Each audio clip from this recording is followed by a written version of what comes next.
Thank you, Mr. Speaker, and I thank the Prime Minister for advance sight of his statement. His reputation is at stake. Everyone is watching. It is finally time for the truth. Earlier today, Mr. Speaker, Downing Street admitted that the Prime Minister inadvertently misled the House. The Prime Minister has chosen not to repeat that from the dispatch box. I will remind him that under the Ministerial Code, he has a duty to correct the record at the earliest opportunity. The Prime Minister says he only found out on Tuesday that Peter Mandelson failed the security vetting.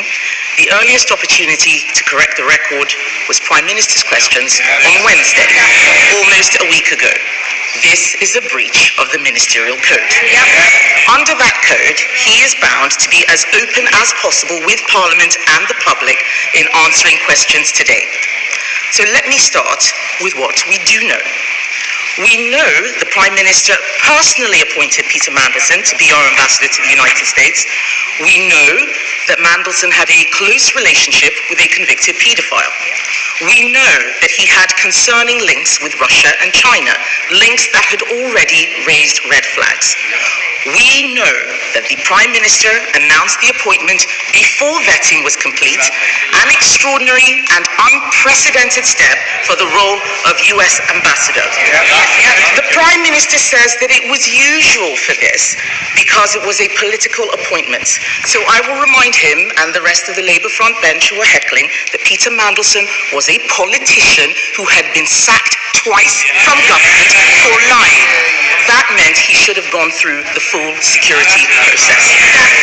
And we also know, finally, Mr. Speaker, that when Peter Mandelson failed the security vetting, he was allowed to continue in the role with access to top secret intelligence and security information. This goes beyond propriety and ethics. This is a matter of national security. So let me turn to what we do not know. We still do not know exactly why Peter Mandelson failed that vetting. We do not know what risks our country was exposed to, and we do not know how it is possible that the Prime Minister said repeatedly that this was a failure of vetting, went on television and said things that were blatantly incorrect, and not a single advisor or a single official told him that what he was saying wasn't true. At every turn, with every explanation, the government story has become murkier and more contradictory. It is time for the truth. There are too many questions to ask in the allotted time, Mr. Speaker, so I'm now going to ask the Prime Minister just 6 questions, and I have taken the unprecedented step of providing these questions to the Prime Minister in advance. So he has them in front of him. And I have asked these questions to be put online for the public.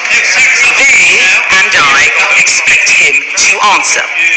The Prime Minister appointed a national security risk to our most sensitive diplomatic post. Let's look at how this happened. The Right Honourable Gentleman told me at PMQs in September 2025 that full due process was followed in this appointment. We now know that in November 2024, Lord Case, the then Cabinet Secretary, told him this process required security vetting to be done before the appointment. He did not mention any of what Lord Case said in his statement earlier. So first question, does the Prime Minister accept that when he said on the floor of the House that full due process was followed, this was not true? Secondly, on the 11th of September last year, journalists asked his Director of Communications if it was true that Mandelson had failed security vetting. These allegations were on the front page of a national newspaper, and yet Number 10 did not deny the story. Why? 3. Will the Prime Minister repeat from the dispatch box his words last week that no one in Number 10 was aware before Tuesday that Mandelson had failed his vetting? The Prime Minister says he's furious that he wasn't told the recommendations of the vetting. Yet on the 16th of September, a Foreign Office Minister told Parliament, and I quote, "The national security vetting process is rightly independent of ministers who are not informed of any findings other than the final outcome." This was the government's stated process. So why is the Prime Minister so furious that it was followed?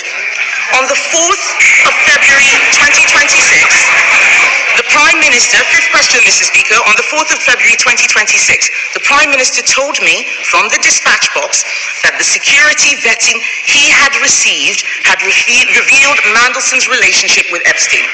How could he say that if he had not seen the security vetting?